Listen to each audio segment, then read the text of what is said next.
Shalom, saya akan membaca dari buku Kisah Para Rasul yang ditulis oleh Ellen G. White. Bab 2, Latihan bagi ke-12 murid. Selamat mendengarkan. Untuk melakukan pekerjaannya, Kristus tidak memilih orang terpelajar atau yang fasih dari Sanhedrin, orang Yahudi atau kuasa Roma.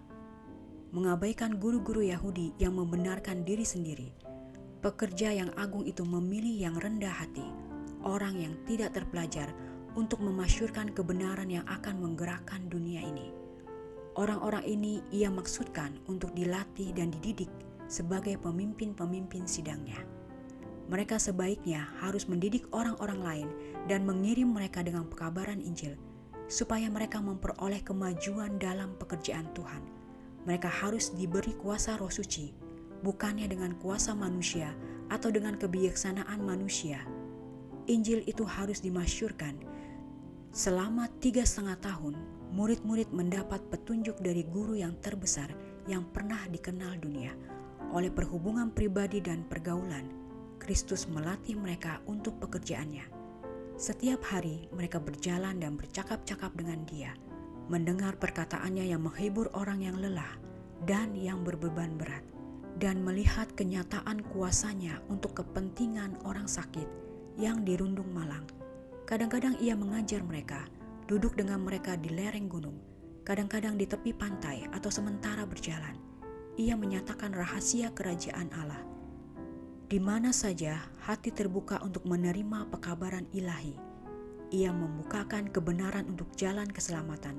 Ia tidak memerintahkan murid-muridnya untuk melakukan ini atau itu, tetapi mengatakan, "Ikutlah aku." Dalam perjalanannya melalui negeri dan kota-kota, ia membawa mereka sertanya, supaya mereka melihat bagaimana ia mengajar orang banyak. Mereka mengadakan perjalanan dengan dia dari tempat ke tempat. Mereka mengambil bagian dari makanannya yang sederhana, dan seperti dia, kadang-kadang lapar dan sering lelah. Di jalan-jalan yang ramai, di tepi danau, di padang pasir yang sunyi, mereka beserta dengan dia. Mereka melihat dia pada setiap segi kehidupan. Adalah pada pengurapan ke-12 bahwa langkah yang pertama sudah diambil dalam pengorganisasian gereja yang sesudah kepergian Kristus harus melanjutkan pekerjaannya di dunia ini. Tentang pengurapan ini, catatan itu mengatakan, kemudian naiklah Yesus ke atas bukit. Ia memanggil orang-orang yang dikehendakinya, dan mereka pun datang kepadanya. Ia menetapkan 12 orang untuk menyertai dia dan untuk diutusnya memberitakan Injil. Markus 3 ayat 13-14. Lihatlah pada pemandangan yang mengharukan. Lihatlah kemuliaan surga yang mengelilingi ke-12 murid yang telah dipilihnya. Ia telah mengasingkan mereka untuk pekerjaan mereka. Oleh alat yang lemah ini, dengan perantaraan perkataan dan rohnya, ia merencanakan untuk menaruh keselamatan yang dapat dijangkau oleh semua orang.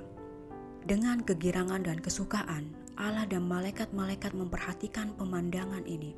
Allah mengetahui bahwa dari orang-orang ini terang surga akan bersinar, bahwa perkataan yang diucapkan oleh mereka sementara mereka bersaksi untuk anaknya akan bergema dari generasi kepada generasi sampai akhir zaman. Murid-murid itu harus keluar sebagai saksi-saksi Kristus, apa yang mereka telah lihat dan dengar tentang dia. Kedudukan mereka amat penting untuk mana umat manusia telah dipanggil. Hanya kedua dari Kristus sendiri. Mereka harus menjadi pekerja-pekerja bersama-sama dengan Allah untuk keselamatan manusia. Sebagaimana dalam perjanjian lama, 12 kepala keluarga berdiri sebagai wakil bangsa Israel. Jadi, ke-12 rasul berdiri sebagai wakil Injil gereja. Selama pelayanannya di dunia ini, Kristus mulai merubuhkan tembok pemisah antara Yahudi dan orang kafir, dan untuk mengkhotbahkan keselamatan kepada segala manusia. Meskipun ia seorang Yahudi, ia bergaul dengan bebas dengan orang-orang Samaria, meniadakan kebiasaan-kebiasaan Yahudi dengan mengindahkan orang yang terhina ini. Ia tidur di bawah atap mereka, makan pada meja mereka, dan mengajar pada jalan-jalan mereka. Juru selamat rindu untuk membukakan kepada murid-muridnya kebenaran mengenai merubuhkan tembok pemisah antara Israel dan bangsa-bangsa yang lain. Kebenaran bahwa orang-orang bukan Yahudi dengan orang-orang Yahudi turut menjadi ahli-ahli waris dan anggota-anggota tubuh dan peserta dalam janji yang diberikan dalam Kristus Yesus. Efesus 2 ayat 14 dan Efesus 3 ayat 6. Kebenaran ini dinyatakan terpisah pada waktu ia memberi pahala pada imam penghulu 100 di Kapernaum dan juga pada waktu mengkhotbahkan Injil kepada penduduk Sikhar. Lebih jelas lagi hal itu dinyatakan pada kesempatan kunjungannya ke Fenisia, bila ia menyembuhkan anak perempuan dari perempuan Kanani. Pengalaman ini menolong murid-murid untuk mengerti bahwa di antara mereka dianggap oleh banyak orang seperti tidak layak untuk keselamatan. Ada jiwa-jiwa yang lapar akan terang kebenaran. Jadi, Kristus mencoba mengajar murid-muridnya bahwa kebenaran dalam kerajaan Allah tidak ada garis pemisah, tidak ada kasta, tidak ada keningratan, bahwa mereka harus pergi kepada segala bangsa, membawa kepada mereka kabar keselamatan tentang kasih Kristus.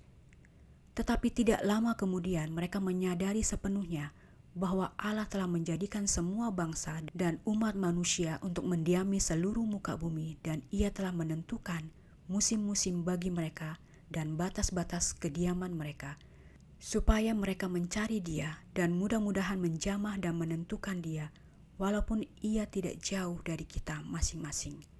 Kisah 17 ayat 26 dan 27. Dalam murid-murid yang pertama telah dikemukakan perbedaan yang nyata. Mereka harus menjadi guru-guru duniawi dan mereka mempersembahkan dengan luas berbagai-bagai tabiat. Dengan maksud agar supaya mereka berhasil sesuai panggilan mereka. Orang-orang ini berbeda dalam ciri-ciri bawaan dan dalam kebiasaan kehidupan. Perlu datang kepada persatuan perasaan, pikiran, dan perbuatan. Persatuan ini adalah tujuan Kristus untuk mencapainya. Kepada tujuan ini, ia harus berusaha untuk membawa mereka ke dalam persatuan dengan dirinya sendiri.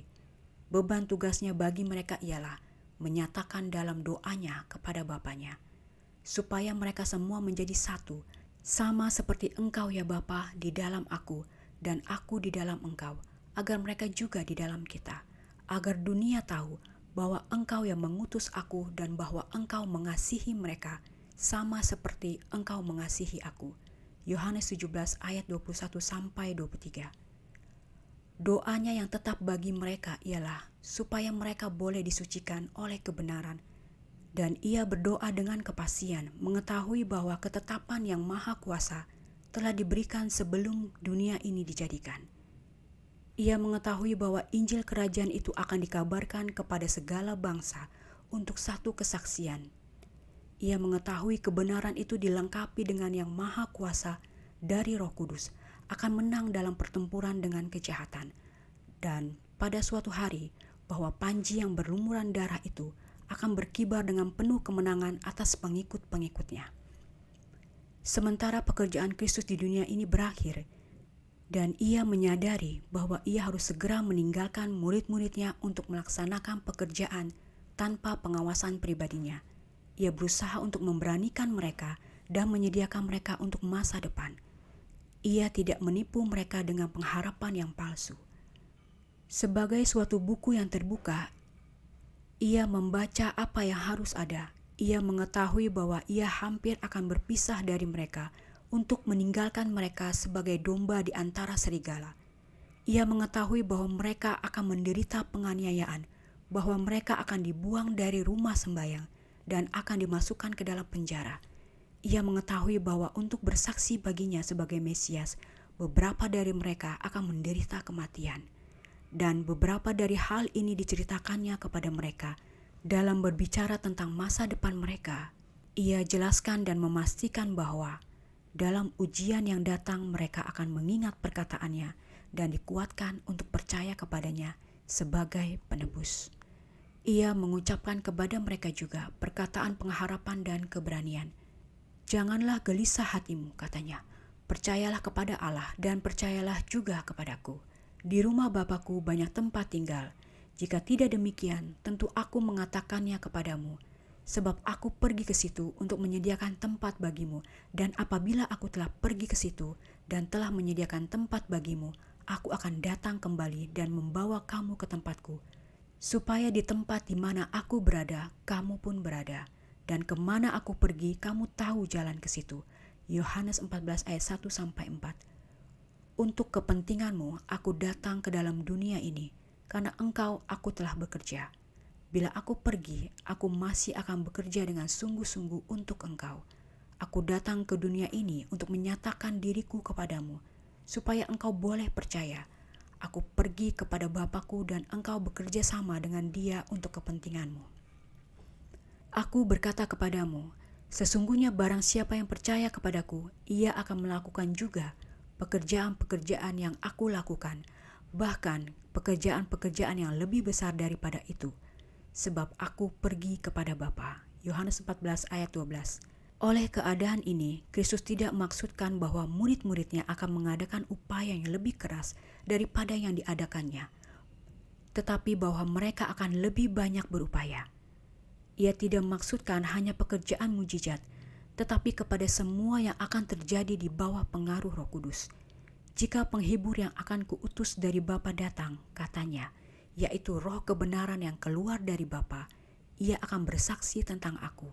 Tetapi kamu juga harus bersaksi, karena kamu dari semula bersama-sama dengan aku. Yohanes 15 ayat 26-27. Dengan ajaibnya, perkataan-perkataan ini digenapi. Sesudah kecurahan Roh Kudus, murid-murid sangat dipenuhi dengan kasih-Nya, dan bagi mereka untuk siapa ia mati, sehingga hati dilebur oleh perkataan-perkataan yang diucapkan dan doa yang dipersembahkan oleh mereka. Mereka berbicara dalam kuasa Roh, dan di bawah pengaruh kuasa itu, beribu-ribu orang telah bertobat. Sebagai wakil Kristus, rasul-rasul harus memberikan kesan yang menentukan kepada dunia. Kenyataan bahwa mereka adalah orang-orang yang hina tidak akan mengurangkan pengaruh mereka, tetapi menambahkannya, karena pikiran para pendengarnya akan dibawa dari mereka kepada Juru Selamat, yang meskipun tidak kelihatan, masih bekerja untuk mereka. Ajaran yang ajaib dari rasul-rasul, perkataan keberanian dan kepercayaan mereka akan memastikan kepada semua orang bahwa bukanlah dalam kuasa sendiri mereka bekerja, tetapi dalam kuasa Kristus. Merendahkan dirinya sendiri, mereka akan menyatakan bahwa Ia yang sudah disalibkan oleh orang-orang Yahudi adalah putra kehidupan, anak Allah yang hidup, dan bahwa dalam namanya mereka melakukan pekerjaan yang telah dilakukannya. Dalam percakapan perpisahannya dengan murid-muridnya pada malam sebelum penyaliban, Juru Selamat tidak menyinggung penderitaan yang harus ditanggung dan dipikulnya. Ia tidak berkata tentang penghinaan yang ada di hadapannya, tetapi berusaha membawa pikiran mereka kepada sesuatu yang menguatkan iman mereka, memimpin mereka untuk memandang kepada kesukaan yang menunggunya orang yang menang. Ia bersuka-suka dalam kesadaran yang diperoleh dan ia akan membuat lebih banyak lagi para pengikutnya daripada yang telah dijanjikannya. Dan daripadanya akan mengalir dan perasaan kasihannya membersihkan bait suci jiwa dan menjadikan manusia seperti Dia dalam tabiatnya, bahwa kebenarannya dilengkapi dengan kuasa Roh akan keluar untuk mengalahkan dan menang. Semuanya itu kukatakan kepadamu, supaya kamu beroleh damai sejahtera dalam aku. Dalam dunia kamu menderita penganiayaan, tetapi kuatkanlah hatimu. Aku telah mengalahkan dunia. Yohanes 16 ayat 33. Kristus tidak gagal, juga tidak putus asa, dan murid-muridnya harus menunjukkan suatu iman yang sama sifatnya. Mereka harus bekerja sebagaimana Ia telah bekerja, bergantung kepadanya untuk kekuatan. Meskipun jalan mereka dihalangi oleh berbagai hal yang mustahil, namun oleh rahmat-Nya harus maju, tidak putus asa dan mengharap segala sesuatu. Kristus telah menyelesaikan pekerjaan yang telah diberikan kepadanya untuk dilakukan. Ia telah mengumpulkan mereka yang harus meneruskan pekerjaannya di antara manusia. Dan Ia berkata, Aku telah dipermuliakan di dalam mereka, dan aku tidak ada lagi di dalam dunia, tetapi mereka masih ada di dalam dunia, dan aku datang kepadamu. Ya Bapa yang kudus, peliharalah mereka dalam namamu, yaitu namamu yang telah Engkau berikan kepadaku, supaya mereka menjadi satu sama seperti kita. Dan bukan untuk mereka ini saja aku berdoa, tetapi juga untuk orang-orang yang percaya kepadaku oleh pemberitaan mereka, supaya mereka semua menjadi satu, aku di dalam mereka dan engkau di dalam aku, supaya mereka sempurna menjadi satu, agar dunia tahu bahwa engkau telah mengutus aku dan bahwa engkau mengasihi mereka, sama seperti engkau mengasihi aku. Yohanes 17 ayat 10, 11, 20-23.